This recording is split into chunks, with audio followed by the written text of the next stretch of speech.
News and hair oil సమర్పిస్తున్న business breakfast షోకి తిరిగి స్వాగతం. వాల్యూ బైగా మనం రోజుకు ఒక వెల్త్ క్రియేషన్ ఐడియా గురించి మాట్లాడుకుంటున్న సంగతి తెలిసింది. ఇవాల్టి మన వాల్యూ బై పవర్ జనరేటింగ్ ఇండస్ట్రీకి చెందిన సంస్థ. సో పవర్ జనరేషన్ సెక్టర్ నుంచి గతంలో మనం స్వెలెక్ట్ ఎనర్జీ కంపెనీ గురించి మాట్లాడుకున్నాం. ఈ స్టాక్ లాస్ట్ 1 మంత్లో డీసెంట్ రిటర్న్స్ ఇచ్చింది. ఆల్మోస్ట్ 25% పెరగడం కూడా మనం చూసాం. సో అటువంటి పొటెన్షియల్ ఉన్న మరొక స్టాక్ గురించి ఇవాళ తెలుసుకుందాం. సో స్వెలెక్ట్ సోలార్ ఎనర్జీలో ఒక ప్యూర్ ప్లే సోలార్ ఎనర్జీ కంపెనీగా మనందరికీ తెలుసు. బట్ ఇవాళ మాట్లాడకపోతున్న కంపెనీ ఇది అటు కన్వెన్షనల్ అంటే నాన్ రెన్యూబుల్ ఎనర్జీలోనూ ఉంది, ఇటు రెన్యూబుల్ ఎనర్జీ సిస్టమ్స్. సో ఇందులో రెండిట్లోనూ కాంబినేషన్తో ముందుకు సాగుతున్న కంపెనీ ఇది.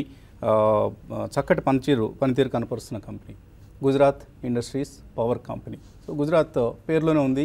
గుజరాత్ రాష్ట్ర ప్రభుత్వానికి చెందిన సంస్థ. ఇందులో majority stake Gujarat state electricity బోర్డుకి ఉంది. So it's a story of a transforming company. So చాలా ట్రాన్స్ఫర్మేషన్ ఈ కంపెనీలో మనం గమనిస్తూ ఉన్నాం. చాలా అగ్రెసివ్గా పవర్ సెక్టర్లో ఇంత అగ్రెసివ్గా పెరుగుతున్న కంపెనీ మరొకటి లేదు అంటే అతిశయోక్తి కాదు. సో ఆల్మోస్ట్ 20% మీకు తర్వాత టేబుల్లో చూస్తారు. సో 20% ఆల్మోస్ట్ మీకు growth in terms of earnings కనిపిస్తున్న కంపెనీ ఇది. 12 రూపాయల నుంచి 15 రూపాయలు earnings expansion has started. So అంటే ఇక్కడ ప్రారంభమైంది. ఇక్కడ నుంచి మరింత అగ్రెసివ్గా ఎర్నింగ్స్ ఎక్స్పాన్షన్ జరిగే అవకాశాలు ఉన్నాయి. ప్రత్యేకించి Q2, Q3లో సోలార్ పవర్ జనరేషన్ ఈ కంపెనీకి సంబంధించి అందుబాటులోకి రాబోతుంది. సో మనకు మార్కెట్ క్యాప్ దృష్ట్యా JPCL అంటే గుజరాత్ ఇండస్ట్రియల్ పవర్ కంపెనీ కంటే పైన NTPC, power grid, NHPC, Tata power, NLC, Reliance infra, Adani power, ఇటువంటి CESC ఇటువంటి చాలా 17 సంస్థలు ఉన్నాయి.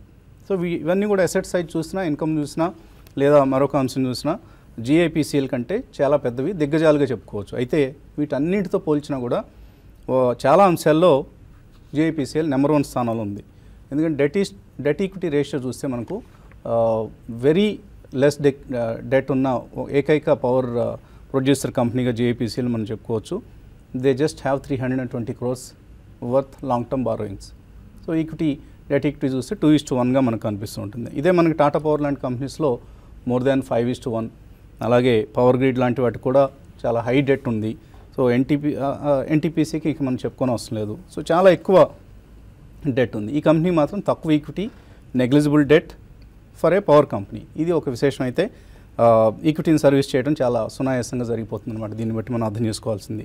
అలాగే ఇతర పవర్ కంపెనీస్కి లేనిది GIPCLకి మాత్రమే ఉన్న ప్రత్యేకత ఏంటంటే సంస్థ ఉత్పత్తి చేసే విద్యుత్ శక్తి మొత్తం కూడా కమర్షియల్గా అంటే ఇండస్ట్రీస్కి మాత్రమే సరఫరా చేస్తారు. They don't have any residential power supply. So అత్యధిక ధరకి వాళ్ళ పవర్ నమ్ముకునే ఒక అద్భుతమైన అవకాశం ఉందన్నమాట GIPCLకి. అందుకనే ఇతర ఏ పవర్ కంపెనీస్తో కంపేర్ చేసినా కూడా ప్రాఫిట్ మార్జిన్స్ చాలా హైగా ఉంటాయి. 14% నెట్ ప్రాఫిట్ మార్జిన్ కనిపిస్తూ ఉంటుంది.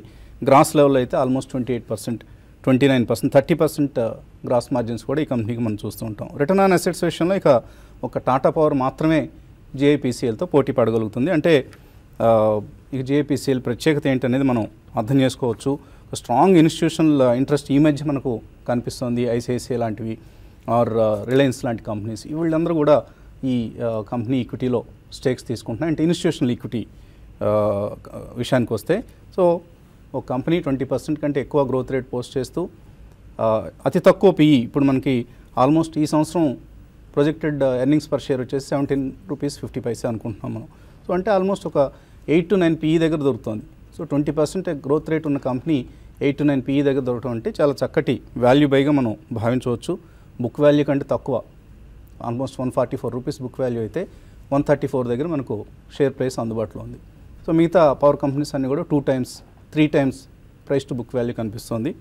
సో చక్కటి వాల్యుయేషన్ దగ్గర అందుబాటులో ఉన్న ఒక మంచి పవర్ జనరేటింగ్ స్టోరీ. రాబోయే రోజుల్లో they are aggressively focusing on solar and wind power. అది ఈ కంపెనీకి సంబంధించిన హైలైట్. ఇక థర్మల్ పవర్కి వాళ్ళు ఆల్మోస్ట్ ఇప్పటి వరకు ఉన్నది చాలు అనుకొని మిగతాది సోలార్ అండ్ విండ్ పవర్ ఎక్స్పాన్షన్కి వెళ్తున్నారు. So JPCL is a good bye for 1 year. Maybe 40% రిటర్న్ని మనం ఎక్స్పెక్ట్ చేయొచ్చు షేర్ ప్రైస్ ఎప్రిసియేషన్ దృష్ట్యా. మేబీ డివిడెండ్ కూడా కొంత ఉంటుంది. 2 to 3% డివిడెండ్ ఈల్డ్ కూడా వర్కౌట్ అవుతుంది. కన్సిస్టెంట్లీ డివిడెండ్ పేయింగ్ కంపెనీ ఇది. సో ఇవాల్టి value by GIPCL by on every decline.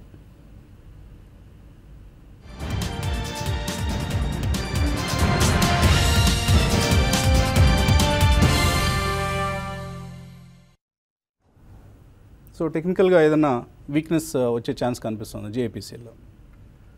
జిఐపిసిఎల్ చూస్తే కనుక ప్రాబ్లీ మనకి లాస్ట్ కపుల్ ఆఫ్ డేస్లోనే మంచి బ్రేక్అవుట్ రావటం చూసామండి. ఐ థింక్ 2009 అంటే ఆల్మోస్ట్ 8 year బ్రేక్అవుట్ రావటం చూసాం 133 దగ్గర.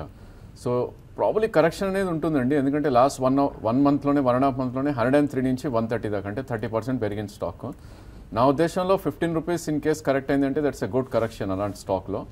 So 2 price points I think one can accumulate. Again 2008 high అది 185. సో ప్రాబ్లీ అక్కడ దాకా అప్ సైడ్ వెళ్ళే ఛాన్స్ ఎక్కువ ఉంటుంది ఇక్కడ నుంచి.